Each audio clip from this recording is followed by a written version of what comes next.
ছোট এক গ্রামে আশানুর নামে একটি ছেলে বাস করত। তার বাবা মা ছোটবেলায় মারা যায়। তার না ছিল আশ্রয় দেওয়ার মতো কেউ, না ছিল জমি জমা। তার এমন দুর্দশায় তাকে তাদের গ্রামের প্রধান বারিক সাহেব আশ্রয় দেন এবং তার দেখাশোনা করেন।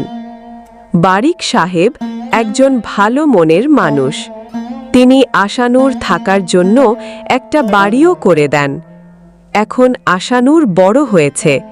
সে এখন বারিক সাহেবের বাড়িতে কাজ করেন। একদিন বারিক সাহেব আশানুরকে বললেন, আশানুর, বিয়ে কেন করছো না? তোমার বয়স হয়েছে, এবার বিয়ে করে নাও। তোমার ঘর বাড়ি সামলানো, খাবার রান্না করা, এক কথায় তোমার দেখাশোনা করার একটা মানুষ দরকার। আমি আর কতদিন যখন তখন আল্লাহর ডাকে সাড়া দিতে হবে? আমি চাই আমি বেঁচে থাকতে তোমার বিয়েটা হয়ে যাক, আমিও একটু নিশ্চিন্ত হতে পারতাম। এমন কথা না বলেন। অনেক বছর বেঁচে থাকেন আপনি। আপনি ছাড়া আমার আর কে আছে? অনেক কিছু করেছেন আমার জন্য। ছোটবেলা থেকে আপনি আমাকে বাবা মা দুইজনের ভালোবাসা দিয়ে বড় করেছেন। আপনার এই উপকারের ঋণ কখনো পরিশোধ করতে পারবো না আমি। উপকারের কথা ছাড়ো, বলো বিয়ে করবে নাকি? নাকি তোমার পছন্দের আছে কেউ? না মাতব্বর সাহেব, আমার পছন্দের কেউ নেই। আপনার যা ঠিক মনে হয় আপনি করেন, আমার কোনো সমস্যা নেই। আপনি আমার জন্য যাকে পছন্দ করবেন আমি তাকেই বিয়ে করব। আমার আপনার ওপর ভরসা আছে। আপনি যা করবেন আমার ভালোর জন্যই করবেন।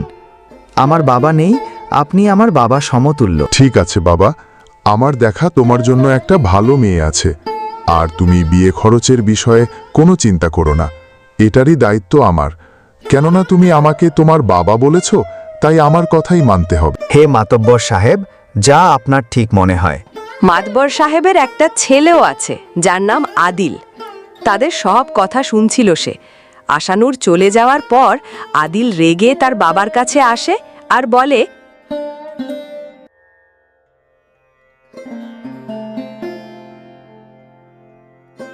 বাবা, এটা আপনি কি বলছেন? আপনার কি দরকার আশানুরের বিয়েতে টাকা খরচ করার? ভুলে যাবেন না সে আমাদের বাড়ির চাকর। ওর প্রতি আপনার কিসের এত দায়িত্ব? এইভাবে সে তো মাখায় উঠে যাবে। যদি আজ আপনি তার বিয়েতে টাকা দেন তাহলে এটা তার অভ্যেস হয়ে যাবে। এমনিতেও ছোটবেলা থেকে আজ অবধি আমাদের টাকায় বড় হয়েছে, এখন বিয়ের টাকাও আপনি দেবেন? কিসের এত দায় পড়েছে? মুখ সামলে কথা বলো আদিল। আশানুর আমাদের চাকর না, সে আমার ছেলের মতো। তাকেও আমি লালন পালন করে বড় করেছি। এটা আমার সম্পত্তি। আমার যাকে খুশি আর যেভাবে খুশি আমি খরচ করব। তুমি আমাকে শেখাতে এসো না। মনে রেখো, আমি তোমার বাবা হই। বাবা, এটা আপনি ঠিক করছেন না। আমার সাথে ফাটিচারের তুলনা করছেন। আমার সামনে তার সমর্থটা কি? তার বোকা চেহারার দিকে যাবেন না। সব গরিব মানুষরাই এমন হয়। একদিন আপনি বুঝতে পারবেন আপন কে আর পর কে। আপন আর পরের কথা তুমি বলো না। আমি খুব ভালো করেই জানি কে আপন আর কে পর। কিছুদিন আগে যখন আমি অসুস্থ ছিলাম, তখন কোথায় ছিল তোমার আপন হওয়া? তখন আশানুর আমার সেবা করেছে, দিন রাত সেবা যত্ন করেছে সে। আজ আমি বেঁচে আছি আল্লাহর রহমতে আর আশানুরের সেবায়। তুমি তো আমার একবারও খবর নাওনি, সারা দিন নেশায় ডুবেছিলে। আমি কি মিথ্যা কথা বলতেছি বলো? আর এখন আসছো আপন আর পরের ভাষণ দিতে।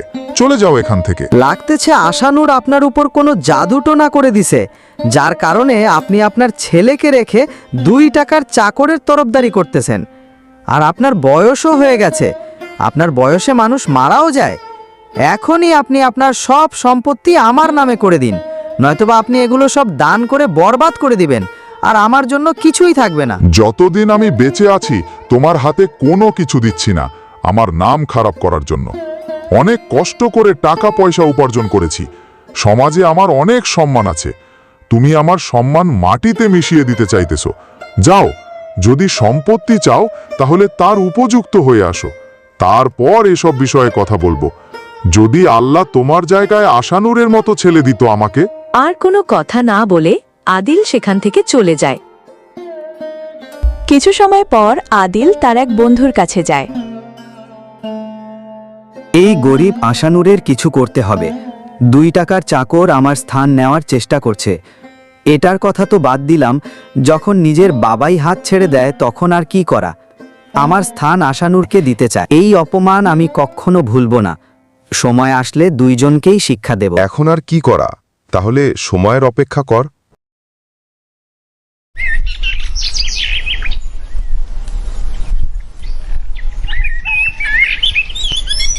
কিছুদিন পর মাতবর সাহেব তার পছন্দের পাত্রীর সঙ্গে আশানুরের বিয়ে করিয়ে দেয়।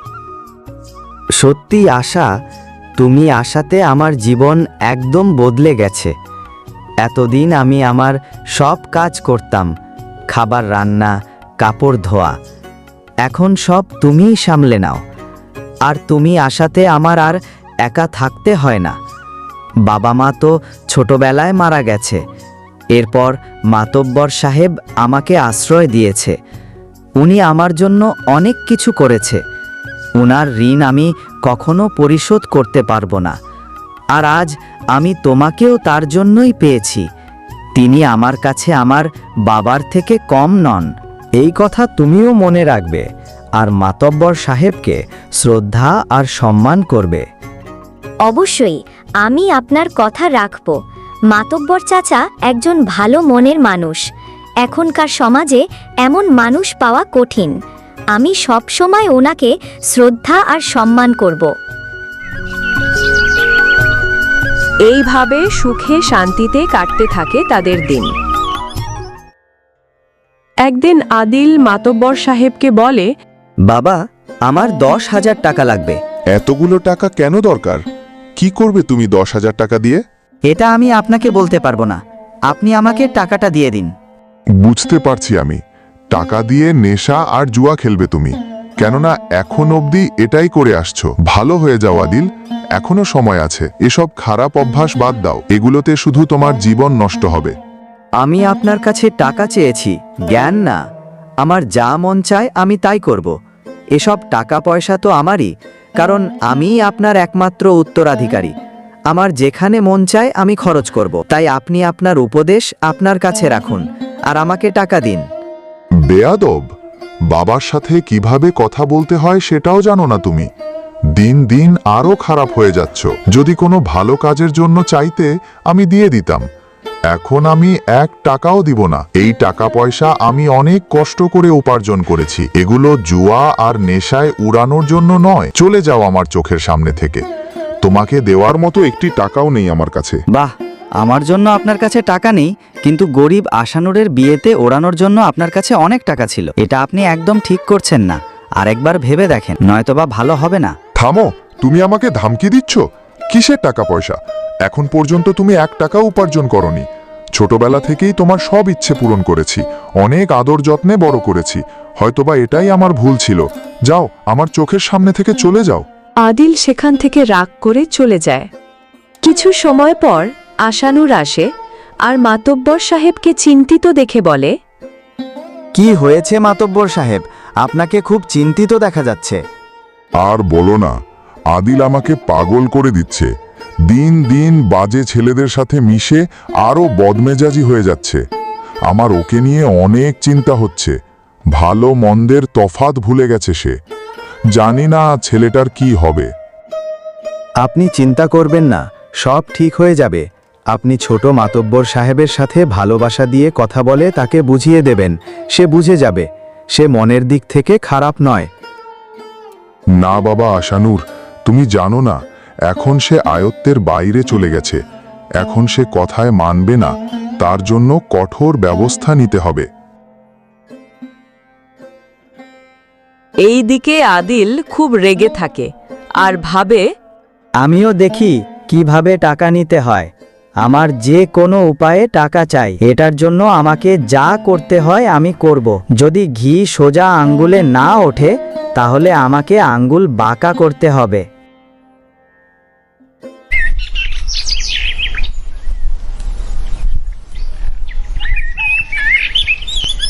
পরদিন সকালে মাতব্বর সাহেবের 50,000 টাকা চুরি হয়ে যায়। মাতব্বর সাহেব তার বাড়ির কাজের লোক আর আশেপাশে সবার কাছে টাকার বিষয়ে জানতে চায়, কিন্তু কেউই টাকার বিষয়ে কিছু বলতে পারে না। তখন আদিল সেখানে আসে আর বলে, কি হয়েছে বাবা? আপনাকে খুব চিন্তিত লাগছে। ছোট মাতবর সাহেব বড় মাতবর সাহেবের সিন্দুক থেকে 50,000 টাকা চুরি হয়ে গেছে, কিন্তু চোরের কোনো খবর পাওয়া যাচ্ছে না। তাহলে টাকা গেল কোথায়? এই কথা এত ভাবার কি আছে? চোর আশানুর হবে, আর কে? এটা তুমি কি বলছো আদিল? আমার আশানুরের উপর ভরসা আছে। আশানুর এমনটা করতে পারে না। তার ওপর ভরসা করে আপনি ভুল করছেন। সে আপনার ভরসার যোগ্য না। চুরি আশানুরই করেছে। তার তো প্রথম থেকেই আমাদের টাকার ওপর নজর ছিল। আপনি তাকে অনেক ভরসা করতেন, তাই তো মাঝে মধ্যে সিন্দুকের চাবি তার কাছে দিতেন। এখন বোঝা যাচ্ছে, তাই তো আপনার আগে পিছে ঘুরত। তখনই আশানুর সেখানে আসে আর জানতে চায়, কি হয়েছে মাতবর সাহেব? আপনারা সবাই একসাথে কেন? এত কিছু করার পর বলছো কি হয়েছে? এক তো চুরি করছো, আবার কত সাহস তোমার! এই মুখ নিয়ে আবার এখানে চলে আসছো? কেমন মানুষ তুমি? যেই থালাতে খেয়েছো সেই থালাই ছিদ্র করেছো তুমি। মাতব্বর সাহেব, ছোট মাতব্বর এগুলো কি বলছে আমি কিছুই বুঝতে পারছি না। চুরি করব আমি, এটা আমি স্বপ্নেও ভাবতে পারি না। বেশি বোকা না সাজো, ঠিক করে বলো টাকাগুলো কোথায়, নয়তোবা ঘাড় ধাক্কা দিয়ে বের করে দিব। তোমার মতো ধোঁকাবাজদের খুব ভালো করেই চিনি। প্রথমে ভোলা ভালা ভাব নিয়ে মানুষের মন জয় করো, আর তাদের বিশ্বাস অর্জন করো, এরপর চুরি করে পালিয়ে যাও। আমার বাবা তোমার জন্য কি না করেছে, তার প্রতিদান তুমি এইভাবে দিলে? এসব শুনে আশানুর খুব কষ্ট পায়। অনেক হয়েছে আদিল, এখন থামো। কখন থেকে আশানুরকে ভালো মন্দ শোনাচ্ছ, আর একটা শব্দও আমি আশানুরের বিরুদ্ধে শুনব না। আশানুরের উপর আমার তোমার থেকে বেশি বিশ্বাস। এটা সে করতে পারে না। হতে পারে সে গরিব, কিন্তু তার ইমানদারি, নিয়ত আর ভালো গুণে তোমার থেকে অনেক ধনী সে। তার বরাবর তুমি কখনোই যেতে পারবে না। আপনি এই গরিব চাকরটার জন্য আপনার ছেলেকে অপমান করছেন? ও একটা ধোঁকাবাজ চোর। আশানুর আপনার চোখের ওপর ভালো সাজার পট্টি বেঁধে রেখেছে, তাই তো আপনি সত্যিটা দেখতে পাচ্ছেন না। আমি বলি কি, আশানুরের বাড়ির তল্লাশি নিলেই তো হয়। অবশ্যই টাকা সে বাড়িতেই রেখেছে। বাস, অনেক হয়েছে আদিল। আমি খুব ভালো করেই জানি তুমি আশানুরের উপর মিথ্যা দোষারোপ দিয়ে আশানুরকে আমার থেকে দূরে সরাতে চাও। আমার তো মনে হয় চুরি আশানুর করেনি, বরং আমি তোমাকে টাকা দিইনি, তাই তুমিই নিয়েছো। বাবা, আমি আপনার ছেলে, আশানুর না। আপনি আমাকে সন্দেহ করছেন? আচ্ছা ঠিক আছে, আমার ঘরের তল্লাশি নিন, কিন্তু একটা শর্ত আছে। আমার ঘরের তল্লাশি নিলে আশানুরের ঘরেরও তল্লাশি নিতে হবে। প্রথমে আদিলের ঘরের তল্লাশি নেওয়া হয়, কিন্তু সেখানে টাকা পাওয়া যায় না। পেয়েছেন টাকা? বলেছিলাম না, টাকা আমি নিইনি। টাকা আশানুরই নিয়েছে। এবার তার বাড়ির তল্লাশি নিলেই হয়। এরপর আশানুরের ঘরে তল্লাশি নেওয়া হয়, আর টাকা তার বিছানার নিচ থেকে পাওয়া যায়। মালিক, এই যে টাকা আশানুরের বিছানার নিচে পাওয়া গেছে। এটা দেখে আশানুর অবাক হয়ে যায়, ভাবে টাকা এখানে আসলো কিভাবে। বাবা, আপনি আমার কথা বিশ্বাস করছিলেন না, এবার দেখলেন টাকা কোথায়। এখন হয়তো বুঝতে অসুবিধা হচ্ছে না কে আপন আর কে পর। মাতব্বর সাহেব অনেক বড় ধাক্কা খায়। উনি কোনো কথাই বলেন না, চুপচাপ দাঁড়িয়ে থাকেন। বলেন, কিছু তো বলেন, এখন চুপ কেন? মাতব্বর সাহেব, এটা আমি করিনি। আমি বলতে পারি না টাকা এখানে কিভাবে এলো, এমন কাজ আমি করতে পারি না। আমি চুরি করিনি মাতব্বর সাহেব, বিশ্বাস করুন। চুপ কর ধোঁকাবাজ। আজ তোর জন্য বাবা অনেক দুঃখ পেল। উনি তোকে কত বিশ্বাস করত, আমার থেকেও তোকে বেশি বিশ্বাস করত। তুই ওনার সাথে বিশ্বাসঘাতকতা করেছিস, ওনার মন ভেঙে দিয়েছিস। প্রমাণ সবার সামনে, তুইই চুরি করেছিস। আমার তো মনে হয় তোকে পুলিশের কাছে দেওয়া উচিত। না মাতব্বর সাহেব, আমি চুরি করিনি। আপনি তো আমার বাবার মতো, আমি আপনার বাড়িতে কিভাবে চুরি করতে পারি? বাবা, এমন লোকদের ছাড়তে নেই। আমি এখনই পুলিশকে খবর দেই। না, তুমি ওকে পুলিশের কাছে দিতে পারো না। চলো এখান থেকে। কিন্তু বাবা, আপনি একে কিভাবে ছাড়তে পারেন? একে শাস্তি তো পেতেই হবে। বললাম না, পুলিশে খবর দেওয়ার দরকার নেই। চলো এখান থেকে। মাতব্বর সাহেব কোনোভাবেই বিশ্বাস করতে পারছিল না। সে মনে কষ্ট নিয়ে সেখান থেকে চলে যায়।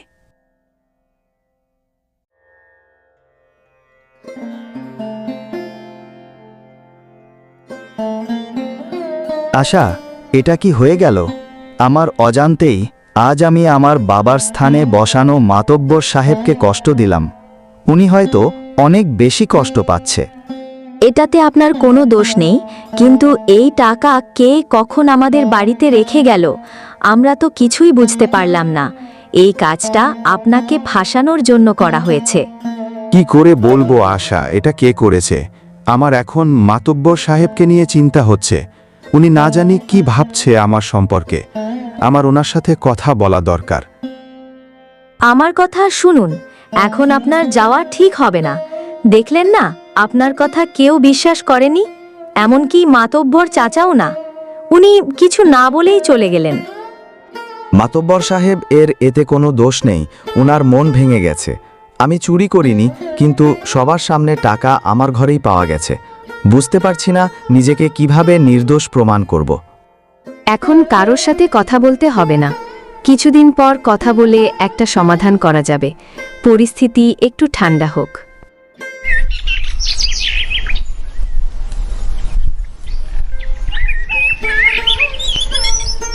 পরদিন সকালে সারা গ্রামে ছড়িয়ে যায় আশানুর মাতব্বর সাহেবের বাড়িতে চুরি করেছে। সবাই তাকে দেখে নানা রকমের কথা শোনায়। মানুষ এমনও হয়, যার খেয়ে পড়ে বড় হয়েছে, এখন তার বাড়িতেই চুরি করে। হয় রে হয়, আশানুরকেই দেখ, মাতব্বরের বাড়িতে খেয়ে পড়ে বড় হয়েছে, এখন মাতব্বরের বাড়িতেই চুরি করেছে সে। আশানুর কথাগুলো শুনেও না শোনার ভান ধরে সেখান থেকে চলে যায়। আশানুর একটিবার মাতব্বর সাহেবকে দেখার জন্য ঘণ্টাখানিক দাঁড়িয়ে থাকে তার বাড়ির সামনের রাস্তায়, কিন্তু সে মাতব্বর সাহেবকে দেখতে পায় না আর বাড়ি ফিরে যায়। কিছুদিন এইভাবেই কেটে যায়। আশানুর মন খারাপ থাকায় কোথাও কাজেও যায় না, বাড়িতেই থাকে। বাইরে গেলেই মানুষের কথা শুনতে হয়। এই যে শুনুন, ঘরের সব বাজার শেষ হতে চলল, চাল আর দুদিনের বাকি আছে। আপনি আর কতদিন মাতব্বর সাহেবের আশায় বসে থাকবেন? আমার মনে হয় না তারা আপনাকে আর তাদের বাড়িতে কাজে রাখবে। আপনি এখন অন্য কোথাও কাজ দেখেন, নয়তোবা আমাদের সংসার কিভাবে চলবে? না খেয়ে থাকতে হবে আমাদের। আগে কেন বলনি ঘরের বাজার শেষ হয়ে গেছে? এখন কেন বলছো? আগে কি করে বলবো? আপনি সারাক্ষণ চিন্তা করতে থাকেন, না খান ঠিক মতো, না ঘুমান। আমার কথা শুনুন, আমি বলি কি, আপনি আগের কথা ভুলে সামনের দিকে অগ্রসর হন। আচ্ছা, দেখি ভুলতে পারি কিনা। যাই এখন গ্রামে গিয়ে দেখি কোনো কাজ পাই কিনা। এটা বলে আশানুর কাজের সন্ধানে বেরিয়ে পড়ে। আসসালামু আলাইকুম ভাইয়া, আমি কাজের খোঁজে এসেছি। আপনার এখানে কি কোনো কাজ আছে? আমি সব কাজ করতে পারি। তুই সেই চোর আশানুর না, যে মাতব্বর সাহেবের বাড়িতে চুরি করেছিলি? আমার এখানে তোর জন্য কোনো কাজ নেই। আমি আজ তোকে কাজে রাখবো, আর কাল তুই আমার দোকানের সব চুরি করে পালিয়ে যাবি। যা এখান থেকে যা। কথাটা শুনে আশানুর খুব কষ্ট পায় আর কিছু না বলে সেখান থেকে চলে যায়।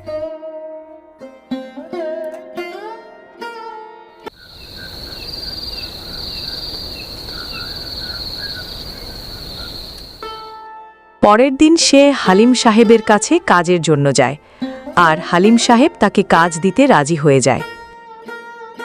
তুমি কাল থেকে কাজে চলে এসো, আমার অনেক কাজ পড়ে আছে, তাই আরো লোক দরকার ছিল। তুমি কাল সকাল করে চলে এসো। আপনাকে অনেক ধন্যবাদ, আমি কাল সকালেই চলে আসব। তখনই সেখানে হালিম সাহেবের স্ত্রী চলে আসে আর বলে, এটা আপনি কি করছেন? একে কেন কাজ দিচ্ছেন? একে আজ কাজে রাখবে আর এ কাল সব নিয়ে পালাবে। মাতব্বর সাহেবের তো এটাই ভুল ছিল, উনি একে কাজ দিয়েছিলেন। শুধু কাজ না, একে তো ছোট থেকে লালন পালন করে বড় করেছেন। তারপরেও মাতব্বর সাহেবের সাথে বেইমানি করেছে এই আশানুর। আপনি যদি একে কাজে রাখেন তাহলে আমার থেকে খারাপ কেউ হবে না, বলে দিলাম। আরে না, তুমি রাগ করো না, আমি একে কাজে রাখবো না। আশানুর, তুমি যাও, আমি তোমাকে কাজে রাখতে পারছি না। তোমার জন্য আমি আমার সংসারে কোনো ঝামেলা চাই না। আশানুর নিরাশ হয়ে সেখান থেকে চলে যায়।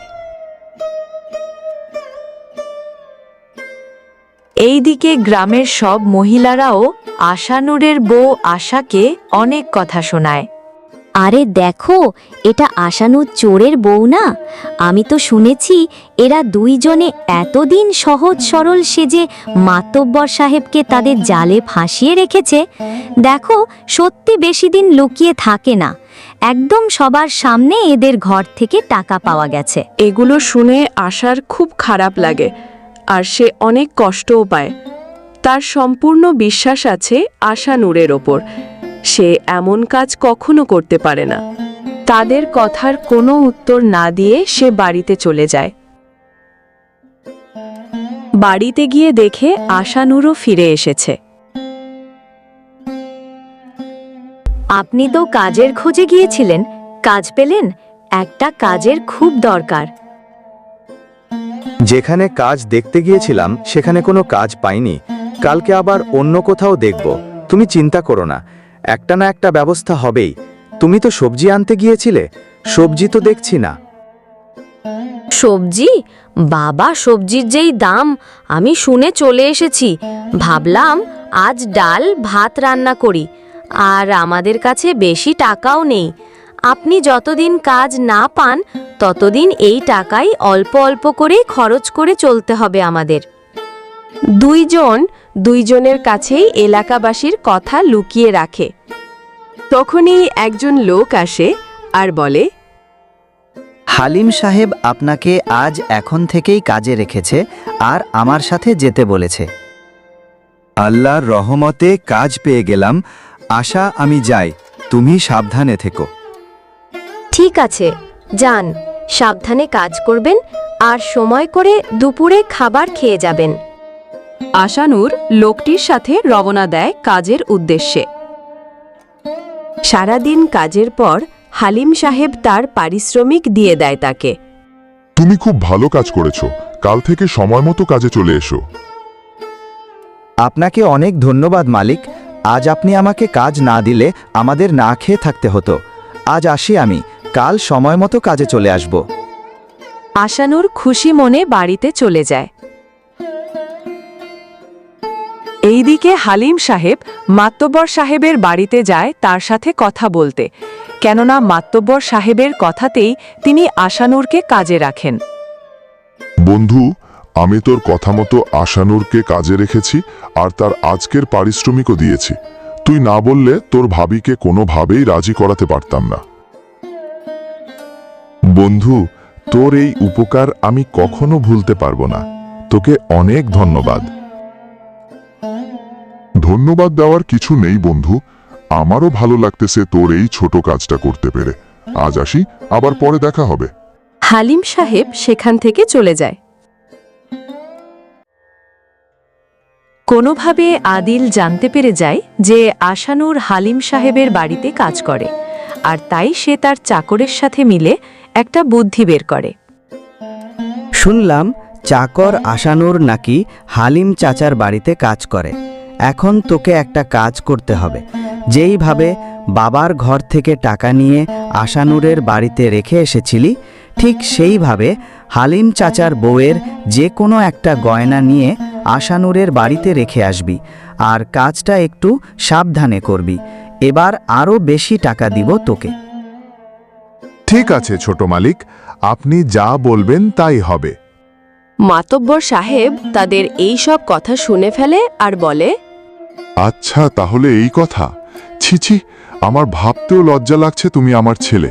আমি ভেবেছিলাম তুমি ভালো হয়ে গেছো, কিন্তু আমি ভাবতেও পারিনি তুমি আশানুরকে এতটা অপছন্দ করো। তুমি তো তার জীবনটাই নষ্ট করে দিয়েছো মিথ্যা অপবাদ দিয়ে। আমার থেকে আশানুরকে দূরে সরানোর জন্য এতটা নিচে নামতে পারলে তুমি? আশানুর কি ক্ষতি করেছিল তোমার যে তুমি তার এত বড় ক্ষতি করলে? তুমি কখনো ভালো মানুষ হতে পারবে না। আমি শুধু শুধু মিথ্যা স্বপ্ন দেখতেছিলাম তোমাকে নিয়ে। আশানুরের কথা ভেবে সে অনেক কষ্ট পাচ্ছিল। ভাবছিল সেদিন কেন আশানুরের কথা সে বিশ্বাস করল না। সে এটাই বুঝি বড় ভুল হয়ে গেল। কত কথা শুনতে হয়েছে আশানুরকে।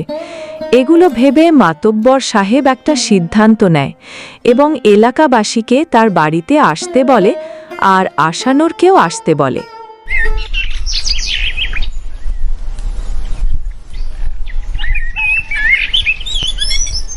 মাতব্বর সাহেবের কথা মতো এলাকার সবাই আসে মাতব্বর সাহেবের বাড়িতে এবং আশানুরও আসে সেখানে। কিন্তু আশানুর কিছু জানতো না কেন ডাকা হয়েছে তাদের, তাই সে এক কোণে দাঁড়িয়ে থাকে। সবাই আসার পর মাতব্বর সাহেব বলতে শুরু করেন। আজ আমি আপনাদের এইখানে ডেকেছি একটা গুরুত্বপূর্ণ বিষয়ে কথা বলার জন্য। সেটা হলো আশানুরের বিষয়ে। আমার ছেলে আদিল আশানুরকে কোনোভাবে পছন্দ করত না, তাই সে আশানুরকে চুরির অপবাদ দিয়ে আমার বাড়ি থেকে বের করে দিয়েছে। আমিও বিষয়টি তখন বুঝতে পারিনি, আর তাই আশানুরকে অনেক অপবাদ আর লাঞ্ছনা সহ্য করতে হয়েছে। এলাকার সবাই অনেক কথা শুনিয়েছে, আর ওকে কেউ কাজও দেয়নি। অনেক কষ্ট করতে হয়েছে আশানুরকে। তাই আমি চাই আপনারা আশানুরকে আগের মতো সম্মান আর ভালোবাসা দেবেন। আর আমি আমার কিছু জমি আশানুরের নামে লিখে দিয়েছি, যাতে করে তাকে কারোর উপর নির্ভরশীল না হতে হয়। নিরপরাধ আশানুর। আদিল, কাজটা তুমি ঠিক করনি। নিরপরাধ আশানুরকে তুমি অপরাধী বানিয়ে দিয়েছ। তোমাকেও আমরা শাস্তি দিতাম, শুধু তুমি বারিকের ছেলে বলে এবারের জন্য ছেড়ে দিলাম। আর কখনো এমন কোনো অপরাধ করো না, তখন আর ছাড় পাবে না। এভাবেই আশানুর সবার কাছে নিরপরাধ প্রমাণিত হয়।